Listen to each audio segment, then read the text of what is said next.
नमस्कार, आप देख रहे हैं हॉटटॉक भारत। मैं हूं दिवाकर विक्रम सिंह। कर्नल वीरेंद्र साई सर जो डिफेंस एक्सपर्ट हैं और एलओसी पर क्या गतिविधियां चल रही हैं उस मामले के तो विशेष जानकार हैं और पाकिस्तान की नापाक गतिविधियों को समय से पहले पकड़ लेते हैं और उस पर अपने विचार रखने में इनके महारत है। और इस संबंध में ऑपरेशन सिंदूर पार्ट 1 जब खत्म हुआ था 10 और 11 मई, अगर आप याद करें जो पिछला, तो उसके हिसाब से 1 साल बीत गया था। कटल सर ने लगातार वीडियोस में हमारे साथ जो बातचीत की, कहा कि ऑपरेशन सिंदूर पार्ट 2 विधिवत मार्च से मई तक शुरू हो जाएगा।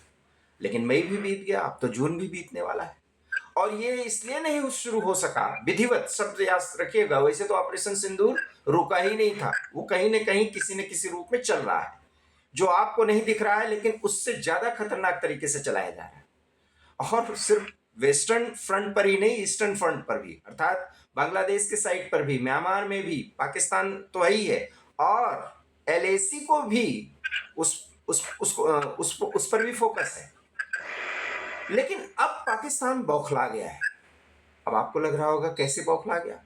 पाकिस्तान तो इस समय अमेरिका की गोद में खेल रहा है, ईरान की गोद में खेल रहा है, क्योंकि ईरान, अमेरिका और इजराइल के संघर्ष को रुकवाने में पाकिस्तान ही मध्यस्थ की भूमिका अदा कर रहा है। ये बात तो और स्पष्ट हो गई जब स्विट्जरलैंड में अमेरिका के उपराष्ट्रपति जेडी वेंस मिले, तो पाकिस्तान के प्रधानमंत्री और मियां मुनीर ने बाकायदा घोषित किया ये बात कहा, दुनिया प्रेस के सामने कहा कि पाकिस्तान ही मेन मीडिएटर है और कतर उसका सहयोगी है। ये और बात है कि इजराइल मान नहीं रहा है, इसलिए ईरान, अमेरिका और इजराइल के बीच में जो संघर्ष विराम की बात है वो एक एक घंटे में बदलती है। लेबनान में पिटाई कर रहा है, ईरान पीट रहा है, माफ करिएगा, इजराइल पीट रहा है बुरी तरीके से प्रॉक्सी हिजबुल्लाह को। वो एक अलग मुद्दा है, वो लंबी वीडियो हो जाएगी, उस पर उतना बातचीत नहीं करनी है। लेकिन मियां मुनीर और शहबाज शरीफ फुदक रहे थे। क्यों? क्योंकि डोनाल्ड ट्रंप का हाथ उन पर था और अमेरिका की कूटनीति और राजनीति में किसी भी देश को, किसी भी व्यक्ति को अपने हित के लिए कहां तक प्रयोग करना है और कहां दूध की मक्खी की तरह उठा के फेंक देना है, ये उनसे ज्यादा कोई जानता नहीं। अभी फिलहाल अमेरिका को पाकिस्तान की जरूरत है, इससे पाकिस्तान की गोद में अमेरिका की गोद में पाकिस्तान खेल रहा है। एक और मुद्दा भी है। G7 की मीटिंग में प्रधानमंत्री से जब मुलाकात होती है हमारे अमेरिका के राष्ट्रपति की, तो कहते हैं कि भारत के साथ कोई युद्ध होगा तो अमेरिका उस युद्ध में उस देश के खिलाफ कूद पड़ेगा जो भारत के खिलाफ युद्ध छेड़ेगा।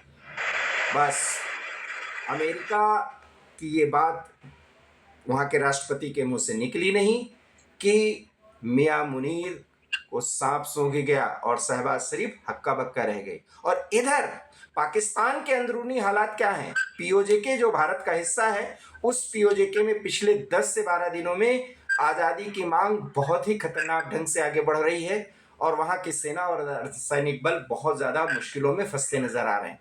बलूचिस्तान की क्या स्थिति है बताने की जरूरत नहीं, और तो खैबर पख्तूनख्वा में भी स्थिति बहुत खराब है।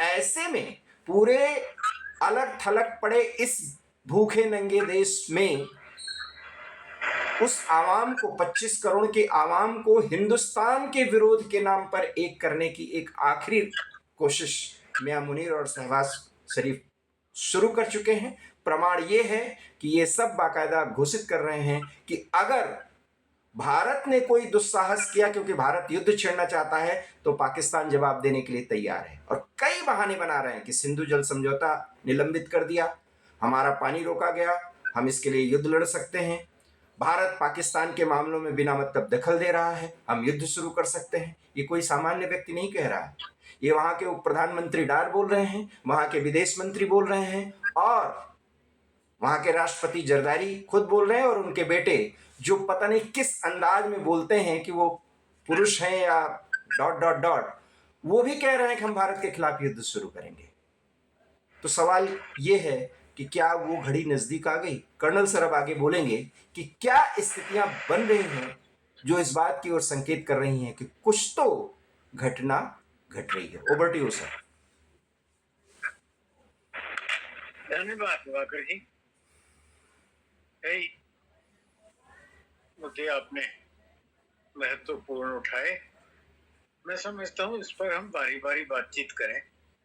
जहां तक सवाल है ईरान, इजराइल और अमेरिका का, मेरे ख्याल काफी विश्लेषण कर कर जो हमने पिछली बार निष्कर्ष निकाला था, हाँ। तो ना तो ये पूर्ण विराम होने वाला है, हम्म, ना ये पूर्ण युद्ध होने वाला है। हम्म, बीच बीच में वो हॉट ऑन कोल्ड चलता रहेगा।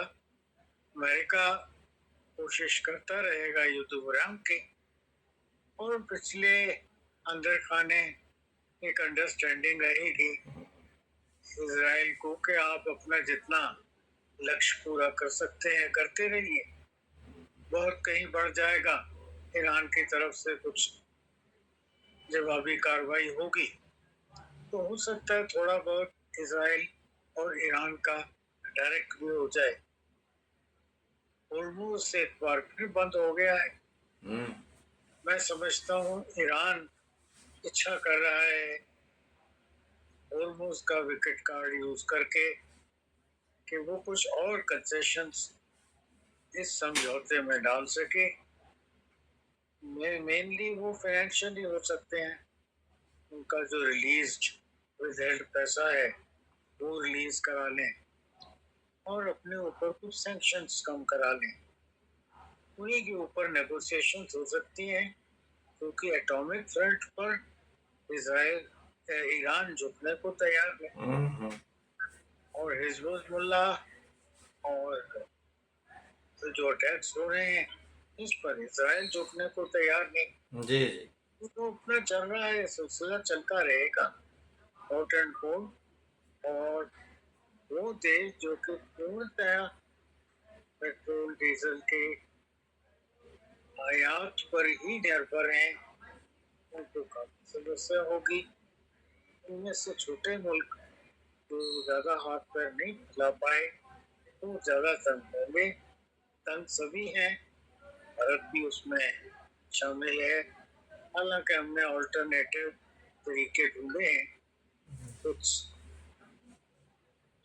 यूएस से तेल ले रहे हैं, रशिया से ले रहे हैं, हम्म, सऊदी से बात की है, और तेल लगभग छोटे छोटे मुल्क हैं जिनसे हम ऑयल ले रहे हैं और अपना गुजर करने का कोशिश कर रहे हैं। ये मेरे ख्याल एक स्टेलमेट से आ गई है और कुछ समय ऐसे ही चलती रहेगी, तो निर्णायक निष्कर्ष आसपास नहीं दिखता। अब बात करते हैं हम भारत की। तो बिलावल भुट्टो ने कहा कि वो तो पानी के लिए, उसको वैसे जेएनके में बिल्लो रानी कहते हैं। इसलिए सर मैंने डॉट डॉट बोला, क्योंकि वो बोल नहीं सकता जी। अजीब अंदाज में उसकी आवाज आती। जी जी प्यार से उसको बिल्लो रानी कहते हैं। बिलावल भुट्टो, बिलावल होता भी बिल्ली है जी। वैसे उसकी आंखें, तो बिल्लो रानी इसको लोकल नेम है। तो बिल्लो रानी ने तो बड़ी धमकी दे दी कि अगर हमारा पानी नहीं रुकेगा तो हम युद्ध कर लेंगे। युद्ध कर लीजिए, युद्ध युद्ध तो वो नहीं अब करते ये, तो हमें एक पावर वाली धमकी बंद कर दिया। तो ऐसे युद्ध तो इन्होंने बहुत से किए। में भी भाग रहे थे तो सीजफायर कर दिया गलती से, हमारी अपनी गलती से, और यूएन चले गए, वरना ये किस्सा ही खत्म हो जाता। खैर, तो हुआ सो हुआ। आज की स्थिति में अगर युद्ध करना चाहते हैं तो बड़ा वेलकम आइडिया है, नहीं जल्दी कर देना चाहिए।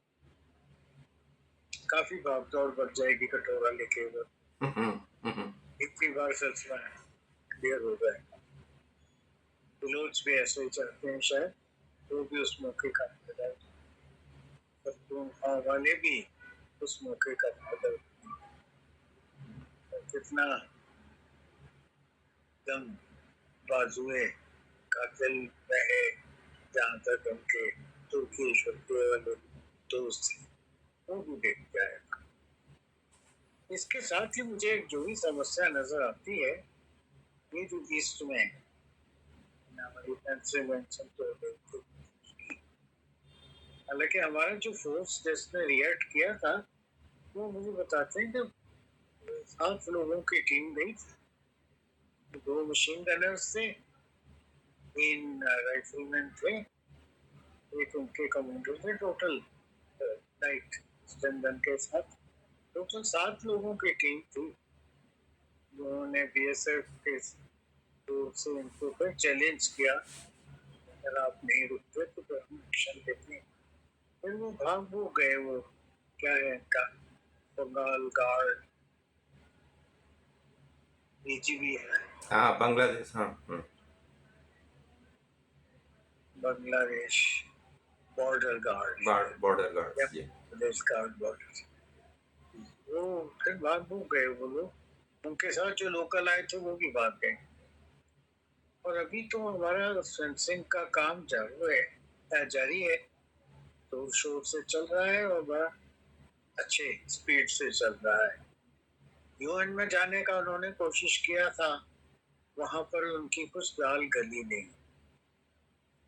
यूएन सैंक्शन वो ला नहीं सकते, क्योंकि बड़ा स्वाभाविक है ऐसी सूरत में हमारे मित्र देश जो है वो रूस, फ्रांस, ये कोई भी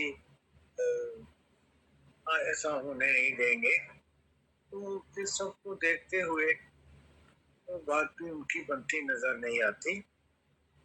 पर ये ईस्ट की भी कुछ शरारत, खास तौर पे बशीराबाद जो एरिया में बॉर्डर क्या लाइन ऑफ वशीरहाट, जी, वशीरहाट। बशीरहाट जगह है। हम्म। बशीराबाद एरिया, वो दोनों तरफ पॉपुलेशन बांग्लादेशियों की भी है। जी जी। हमारी और जो बांग्लादेशी हैं वो घुसपैठी हैं, उनकी तरफ बांग्लादेशी विलेजेस नहीं है। तो वहाँ का कुछ इलाका है, सब होगा, कुछ खुलेगा तो कैजुअलिटीज होंगी।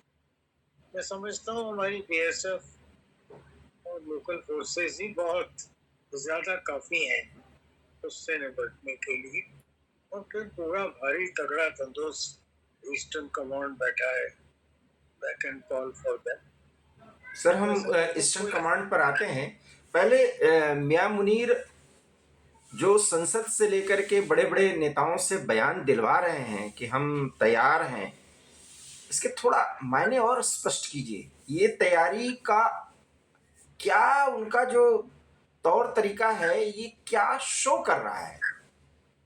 ये क्या रास्ता बहाना ढूंढना चाहते हैं जिससे भारत के साथ इनकी भिड़ंत हो? क्या ऐसी स्थिति में दिख रहे हैं आपको, या बस ऐसे ही सिर्फ हवाई बातें ही हो रही हैं? भाई इटसेल्फ तो पाकिस्तान ऐसा कुछ नहीं कर सकता, तो लाजमी तौर पर उनके पीठ के पीछे किसी का हाथ होना आवश्यक है। अब ट्रंप साहब ने जो कहा है, तो कब क्या कहते हैं और फिर कब पलट जाते हैं पता नहीं। पर अभी तक तो उन्होंने यही कहा है कि ऐसी किसी स्थिति में वो भारत के साथ होंगे। और अगर ऐसा है तो एक बड़ा देश जो इनको सपोर्ट कर सकता है वो चाइना। वो सिर्फ चाइना ही हो सकता है। और चाइना ने तो नेपाल को भी थोड़ा मेरे ख्याल में हवा दी है। वो चाहते थे कि नेपाल से बांग्लादेश बिजली सप्लाई करें भारत के थ्रू, बिना भारत की आज्ञा के।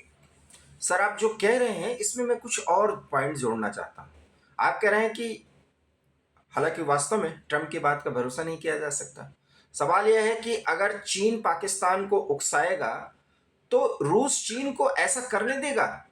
क्योंकि फिर ब्रिक्स से लेकर के, या जो संबंध ठीक करवाना चाह रहा है रूस, और अमेरिका को न्यूट्रलाइज करना चाह रहा है उसकी शक्ति को, उसमें बहुत बड़ा एक रोड़ा बन जाएगा, धक्का लगेगा। और क्या चीन वास्तव में इस तरीके से भारत को उलझाना चाहता है और वो पाकिस्तान का इस्तेमाल करेगा, उस पाकिस्तान का जो इस समय अमेरिका की गोद में खेल रहा है? देखिए, चाइना के अपने अलग इंटरेस्ट हैं। अब ये जो बहु बाइपोलर सिस्टम बन रहा है, इसमें अब एक से एक 1 to 1 होना आवश्यक नहीं। हमारे नाते इजराइल से भी है, ईरान से भी है, अमेरिका से भी है, रशिया से भी। बिल्कुल। अब हम नहीं चाहते कि हमारे अमेरिकन रिलेशंस रशियन रिलेशंस के बीच में आए, या हमारे रशिया के संबंध अमेरिकन रिलेशन के बीच में आए। मेरा ख्याल अब संसार इस सोच विचार से उभर रहा है। नहीं तो हमारे फिर ब्रिटिश मैं इस ब्रिटिश सवाल पे फिर आता हूँ प्राइम सर। मिनिस्टर रिजाइन कर गए, हम्म पर हमारे संबंध इंग्लैंड से भी बड़े बढ़िया थे। समझौता हमारा हो गया है, और मैं नहीं समझता कि इंग्लैंड को कोई रीजन होगा उस समझौते से मुकरने का या उसको मॉडिफाई करने का, क्योंकि उनके प्रधानमंत्री ने रिजाइन कर दिया है। वो उनकी इंटरनल चीज है। और जो समझौता वो हमसे करके गए ट्रेड एग्रीमेंट, मेरे ख्याल उस पर इसका असर नहीं आना चाहिए। जी जी, आप कीर स्टारमर की बात कर रहे हैं, सर ने जिक्र भी कर दिया। तो ब्रिटेन के प्रधानमंत्री ने इस्तीफा दे दिया, हालांकि वो एक बिल्कुल अंदरूनी मामला है, और वो लेबर पार्टी से भी उन्होंने इस्तीफा दे दिया है। तो खैर जी वो ब्रिटेन की अंदरूनी राजनीति है, हम इस पर न जाएं। सर मैं इस क्वेश्चन को थोड़ा और खोलना चाहता हूं। अगर कोई बदमाशी करनी, जो पाकिस्तान की फितरत है, अगर वो करने की इच्छा और या इरादा कह लें आप नहीं है, या अमेरिका के दम पर पाकिस्तान फुदक नहीं रहा, तो फिर जैसा कि बिलावल भुट्टो, उनके पिता जरदारी, इशाक डार, विदेश मंत्री वहाँ के, और शहबाज शरीफ, सब तो कह रहे हैं कि सिंधु जल समझौता निलंबित किया, हमारे पानी को रोकेंगे तो हम युद्ध करेंगे, अंतिम विकल्प है। और पानी तो रोका गया, वो तो निलंबित है, वो तो डिसिल्टिंग का काम चल ही रहा है, वो तो काम पूरी तरह से रोका जाएगा, वो तो भारत ने पहले ही तय कर लिया है। तो क्या सिंह जिस तरह मानसून जी जिस तरह मानसून कमजोर आया है इस बार, हम्म पाकिस्तान से जो बॉर्डर के लाइन ऑफ कंट्रोल के पार से हम्म जो छोटे मोटे समाचार ट्रिकल हो रहे हैं, हम्म उसमें वहां पानी की बहुत किल्लत हाँ नजर आनी शुरू हो गई है। हम्म उनको परेशानी हो रही है। इस तरह के कुछ बयानात वो अपनी लोकल पॉपुलेशन की कंजम्पशन के लिए भी दे सकते हैं। इसलिए हमें सीधा वॉर का बिल्कुल नहीं समझना चाहिए। और क्योंकि पाकिस्तान मक्कार था, मक्कार है, मक्कार रहेगा। रहेगा, किसी भी तरह की कोताही बरती नहीं जा सकती। और मैं समझता हूँ हमारे ट्रूप्स और हमारे नीति निर्णायक जो हैं लोग, रणनीति वाले, वो इससे अवगत हैं, पूरी तरह तैयार हैं। और अगर किसी भी तरह की उन्होंने शरारत की, ईस्टर्न विंग से शुरू करके, वेस्टर्न विंग से शुरू करके, दोनों ओर से शुरू करके, तो मैं समझता हूँ हम सक्षम हैं। ये जो पार्ट 2 हमारे रुके हुए ऑफ सुदूर का है, उसको कार्यवंत लाया जाए। उस तैयारी में कहीं भी कोई कोताही नहीं है। एक सवाल बच जाता है सर। नए सेना चीफ, पुराने सेना चीफ, रक्षा मंत्री, गृह मंत्री, आप देखें लगभग हर हफ्ते इनमें से कोई ना कोई JNK में आ रहे हैं, बॉर्डर्स तक जा रहे हैं, सिक्योरिटी मीटिंग्स हो रही हैं, सेंटर में भी सिक्योरिटी मीटिंग्स हो रही हैं। इन सबको देखकर लगता है कि तैयारी अपनी ओर से भी पूरी है। एक और बात बन जाती है सर।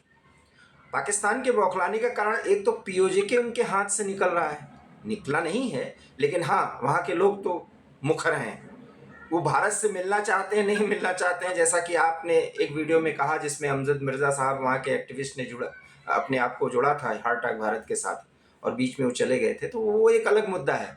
लेकिन उनके बौखलाने का, पाकिस्तानियों के बौखलाने का एक और कारण है सर।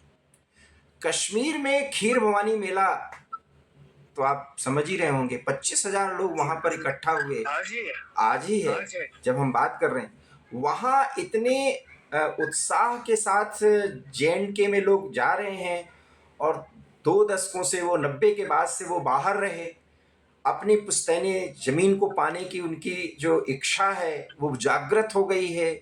वो जम्मू कश्मीर में अब रहना चाहते हैं। ऐसी बातें भी आ रही हैं, रह जाएंगे ये अभी नहीं कहा जा सकता, बहुत उसमें अभी रोड़ा है। लेकिन ये सब जो गतिविधियां चल रही इसको भी लेकर के पाकिस्तान बौखला तो रहा है सर। वो भी है, और यात्रा भी शुरू होने वाली है। बिल्कुल। बाबा अमरनाथ की यात्रा, बर्फानी बाबा की, वो भी आ रही है। ऐसी सूरत में वो इस तरह के बयान हर साल आते रहे हैं, कुछ कुछ शायद थ्रेटनिंग टाइप के। अब ऐसे समय को चुनेंगे वो, तो भी हमें दिक्कत नहीं है। एक बार तो यात्रा सस्पेंड करनी पड़ी थी पाकिस्तान की ऐसी हरकत के कारण, तो सस्पेंड की जा सकती है। पर तैयारी मैं समझता हूँ हमारी पूरी तरह से है, और कोई भी मिस एडवेंचर पाकिस्तान का मुंह तोड़कर उनको जवाब दिया जाएगा अगर उन्होंने कोई भी इस तरह की शरारत या हिमाकत करने की कोशिश की। आपने बीच में जिक्र किया पीओजेके का। अब पीओजेके का जो आंदोलन चल रहा है उसको खुले रूप में तो वो आटे चावल आलू टमाटर के लेवल का बता रहे हैं, और अगर ये आलू टमाटर के लेवल पर ही खत्म हो जाता है तो मिर्जा साहब का विचार अपना है। मैं बहुत कदर करता हूँ उनकी इस बात की कि वो अपने आप को भारतीय कहते हैं, भारतीय समझते हैं, पर उस विचार को जब तक पॉपुलर न किया जाए, जब तक कि बच्चा बच्चा पीओजेका का ये बात न कहे कि हम भारतीय हैं और भारत में वापस विलय चाहते हैं, पाकिस्तानी हमारे इलाके में, मतलब पीओजेके के इलाके में नाजायज तौर पर काबिज हैं और उनको वहां से निकल जाना चाहिए, ये बात क्लियर कर देनी चाहिए।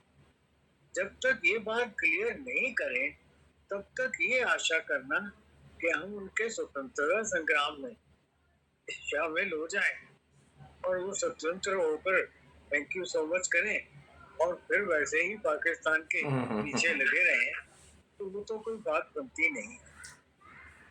बहुत बहुत धन्यवाद कर्नल सर, क्योंकि वीडियो लंबा हो जाएगा। अमजद मिर्ज़ा के साथ एक बार फिर हम आपको जोड़ेंगे। हम आपको दर्शकों बता दें कि अमजद मिर्ज़ा जो है, अमजद अयूब मिर्ज़ा, जो पीओजेके के एक्टिविस्ट हैं, लंदन में रहते हैं, कर्नल वीरेंद्र शाही सर के साथ एक प्रोग्राम में जुड़े थे और बहुत तकझक हुई थी। और इन्हीं अंदाज में उन्होंने कहा कि पीओजेके के लोग खुल करके भारत के साथ आएँ, जिस पर उन्होंने विरोध स्वरूप अपने आप को स्क्रीन से हटा लिया था। उस वीडियो को भी आप हार्ट रॉक भारत पर जा करके देख सकते हैं। और साथ ही साथ आप वो हर एक प्रेडिक्शन जो इजराइल, ईरान और अमेरिका के संघर्ष पर कर्नल सर ने कहा था, और जिसका थंबनेल का भी मुझे याद है कि ईरान लड़ेगा, इजराइल पीटेगा, अमेरिका मजा लेगा, उस वीडियो को भी जा करके देखिए। और घटनाएं वैसे ही चल रही हैं।